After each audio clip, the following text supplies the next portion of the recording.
हम आपको बहार नस्तालिक चैनल में खुशामदीद कहते हैं। आप अपनी और अपने बच्चों की खूबसूरत उर्दू इंग्लिश लिखाई के लिए और अपडेट रहने के लिए बहार नस्तालिक चैनल को सब्सक्राइब करें और घंटी का बटन दबाएं। शुक्रिया। बिस्मिल्लाहिर्रहमानिर्रहीम। आज लाहौरी नस्तालिक में हम सीन के साथ शीन लिखना सीखेंगे। तो सबसे पहले इसके लिए प्लेसिंग देखें। आज का सबक दोस्त अहबाब के लिए शायद ज़्यादा इम्पॉर्टेंट हो कि इसमें असासा इकराम की मुख्तलिफ़ रवायात मौजूद हैं कि हम किस रवायत के मुताबिक काम करेंगे। बहरहाल मैं भी लिखता हूँ, फिर आपको समझाता भी हूँ और इसकी डिटेल भी बताता हूँ, वजूहात भी बताता हूँ। पिछले सबक में हमने सीन के साथ सीन लिखा था। अब यहाँ से सीन शुरू किया था, इससे बिल्कुल ऊपर अमूदी रुख पे ऊपर चले जाएं और यहाँ से आधा कत आगे चले जाएं। ये सीधे रुख पे ऊपर यहाँ पे आप एक निशान लगा लें और यहाँ से इस तरह से मेजर करके आधा कत आगे चले जाएं और यहाँ से आधा ऊपर आधा नीचे आप सीन का एक पहला दंदाना बनाएं। थोड़ा सा नॉर्मल रवायत से हटकर मैं लिखने वाला हूँ, फिर इसको आपकी वजूहात भी बताता हूँ।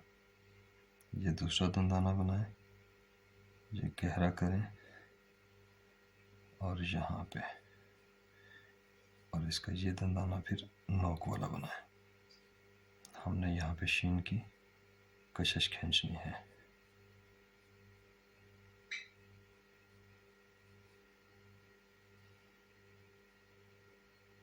ये दंदाने हो गए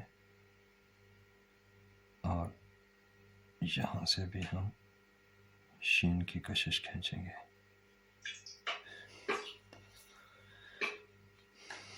नॉर्मल तो शीन की कशिश 11 कत की, 9 कत की, 7 कत की लिख सकते हैं, साजा ने लिखी है। अभी देखें, हम इसकी कशीदा करते हैं। यहाँ से भी आप इसको यहाँ से कशीदा करना है और टेढ़े कलम के साथ। देखिए,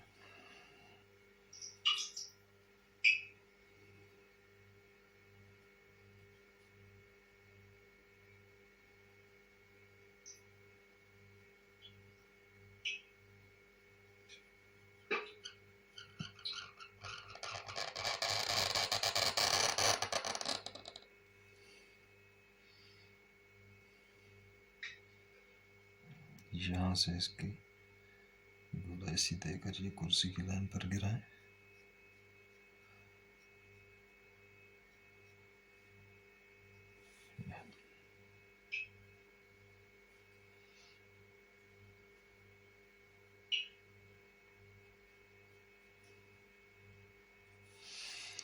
अब यहाँ से आप 3.25 कत मेजर कर लें यहाँ तक। अभी हम इसका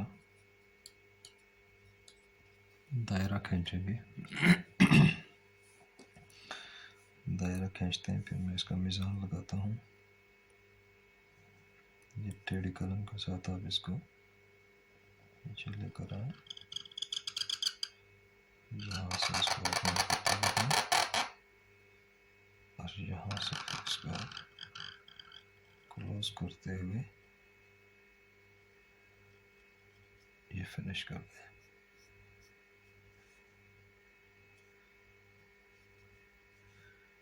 ये आपका सीन का दायरा हो गया।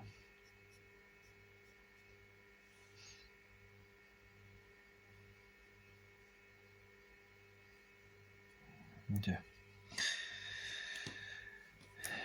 इसको थोड़ा सा मजबूती के साथ ऊपर ले जाएं और फिर यहाँ से इसका ये आपका सीन का दायरा हो गया। अभी देखें, मीज़ान इसका ऐसे है कि ये जो हमने सीन के दूसरे दंदाने की गहराई दी, ये यहाँ से मेजर करें आप तो ये हमारा 1 कत बराबर होना चाहिए सीन के पहले दंदाने से। और अगर हम इस तरह से मेजर करें तो ये हमारा जहाँ पे सीन का तीसरा दंदाना ख़त्म हुआ है ये 1.25 कत में आ जाएगा, और ये जो पैमाइश है 1 कत में आ जाएगी। और हमारी जो कशिश है, ये कशिश हमारी 7 कत में आ जाएगी। 2 3 4 5 6 7। यहाँ से भी अगर आप मेजर करें नीचे तो ये जो कि लाइनें लगी हुई हैं तो ये अंडरस्टूड 3 कत है, ये 7 कत है। यहाँ पे हम 9 कत की भी ड्रा कर सकते हैं, 11 की भी ड्रा कर सकते हैं, लेकिन चूँकि लफ्ज़ पहले भी है 1.25 कत, यहाँ से 11 हो जाए, यहाँ से 3.25 और हो जाए तो ये लफ्ज़ बहुत लंबा हो जाता है, जिसकी वजह से इसको 7 कत में डाला जाए तो खूबसूरत लगता है। यहाँ पे सफ़ेदी का ख्याल रखना है। ये 3 कत हो गया, और 1 कत, 1.25 कत और 7 कत। अब नुक्ते देने हैं इसके, नुक्ते अब इसके दें यहाँ पे 1 कत, और ये दूसरा, और सीन और पे 6 के जो नुक्ते दिए गए, 3 नुक्ते जब इकट्ठे आ जाते हैं तो तीसरा नुक्ता चाहे ऊपर हो चाहे नीचे है वो थोड़ा सा खुला करके दिया जाता है ताकि बीच में गैप ठीक हो। अच्छा, प्लेसिंग के हवाले से अच्छा ये हमारा अभी हो गया। सीन के साथ शीन और मीज़ान भी हमने लगा दिया, और यहाँ से 1 कत जो है वो हमारा नीचे हो गया। इसके अलावा बाकी नॉर्मल इसकी पैमाइशें हैं जो हम मुफरदात में पढ़ चुके हैं। अब देखिए यहाँ पे हमने शुरू करने का मतलब ये था, और पिछले सबक में सीन यहाँ से इसको मेजर करके सीन डालने का मतलब ये था कि यहाँ पे हमारे पास एक तो ये इन दोनों का रिदम बन जाए, और फिर यहाँ पे हमारे पास 1 कत 1.25 कत का फासला रह जाए। अब यहाँ से मेजर करके यहाँ से शुरू किया, क्यों? ताकि हमारे पास इन दोनों दायरों के दरमियान में एक दायरे के जितना फासला 3 कत या 3.25 कत का फासला रहना चाहिए, ताकि ये प्लेसिंग में खूबसूरत आ जाए। अब देखें, इसमें जो बात असल में समझाने वाली है वो ये है कि असातिज़ा ने इसको डाला है, पहले कशीदा डाला है, उसके बाद असातिज़ा ने इसके फिर इसको छोड़कर फिर इसके 3 दंदाने भी बनाए हैं, इसको छोड़कर 1 2 3 बनाए हैं। ये रवायत भी असातिज़ा में मौजूद है। और फिर असातिज़ा ने इसको ऐसे भी बनाया है कि ये बनाने के बाद उसको शामिल करके ये 1 2 3 ये 3 दंदाने बनाए हैं। असातिज़ा की रवायत है इसलिए ठीक है, आप कैसे भी डाल लें, ऐसे भी डालें, ऐसे भी डाल लें। एक सवाल ये पैदा होता है कि अगर असूली तौर पर देखा जाए कि लिखाई के कवानीन हैं, असूल हैं, दंदाने हैं, दंदाने की तारीफ़ है, जो मैंने भी ये बताई है कि जब भी कलम ऊपर से नीचे गिरेगी तो वो दंदाना या वो पैबंद शामिल होगा। तो उस असूल के एतबार से जब इसको देखते हैं पहले वाले को, तो यहाँ पे एक दंदाना मुख्तलिफ महसूस होता है, ज़्यादा महसूस होता है। ये 3 सीन के हो गए, ये फालतू का हो गया, ये असूलन गलत लगता है, ये असूलन गलत लगता है। लेकिन असातिज़ा ने रवायत में लिखा है, हम कुछ कह नहीं सकते। दूसरा ये है कि इसको जब शामिल करते हैं तो ये पहले दंदाने के बाद जब ये इसको काउंट करके 3 गिनते हैं तो ये असूलन ठीक गिना जाता है कि 3 दंदाने पूरे हैं, और यहाँ से जब पहला ऊपर से नीचे गिरता है तो ये काउंट होता है। जैसे हम इस तरह से अगर एक लफ्ज़ लिखें, ये एक लफ्ज़ लिखें तो ये सीनिये सी नहीं है, ये सीनिये सी नहीं है, ये नीचे गिर गया, ये पैबंद है, तो ये सुन्नी बन गया। या इसी तरह का कोई भी लफ्ज़ ले लें, नुक्ता दे दें, सिब्बी बन गया। तो इस तरह से लिखने का मतलब ये था कि आपको यहाँ पे जो कन्फ्यूजन पैदा होती है कि ऐसे लिखें या ऐसे लिखें, तो कैसे लिखें, फिर तनाज़राती तौर पर कुछ थोड़ा सा जहन परेशान हो जाता है कि पता नहीं ऐसे ठीक फिर। तो इसमें यह है कि क़िबला हाफ़िज़ साहब अलैहिर्रहमा ने इस तरह भी लिखा है, पहले दंदाने बनाए फिर कशीदा भी लिखा है। और इसमें फिर कोई एतराज़ वाली बात भी नहीं है कि ये सीन के 3 दंदाने पूरे हो गए, शीन कशिश भी हो गई और सीन और शीन भी हो गया। एक तो ये वाली बात होगी।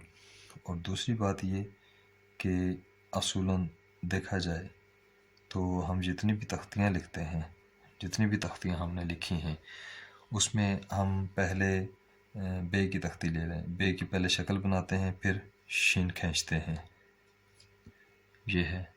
इसी तरह जीम की तख्ती में हमने देखा पहले हम जीम की शक्ल बनाई फिर शीन खींचा।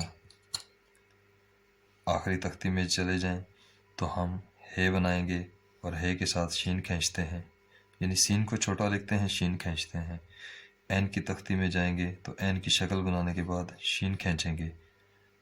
किसी भी तोय की तख्ती में ले लें, हर तख्तियों में देख लें असातिज़ा ने ऐसे शीन को कशीदा किया है। तो उसी उसूल के तहत पहले हम सीन की तख्ती में सीन के दंदाने डालते हैं और फिर शीन को खींचते हैं। तो ये एन तख्तियों के असूल के मुताबिक है। ये अलग बात है कि टेक्स्ट लिखते हुए, शेर रुबाइयाँ लिखते हुए असातिज़ा ने पहले सीन को कशीदा किया है, उसके बाद सीन को लिखा है, ये एक और बात है।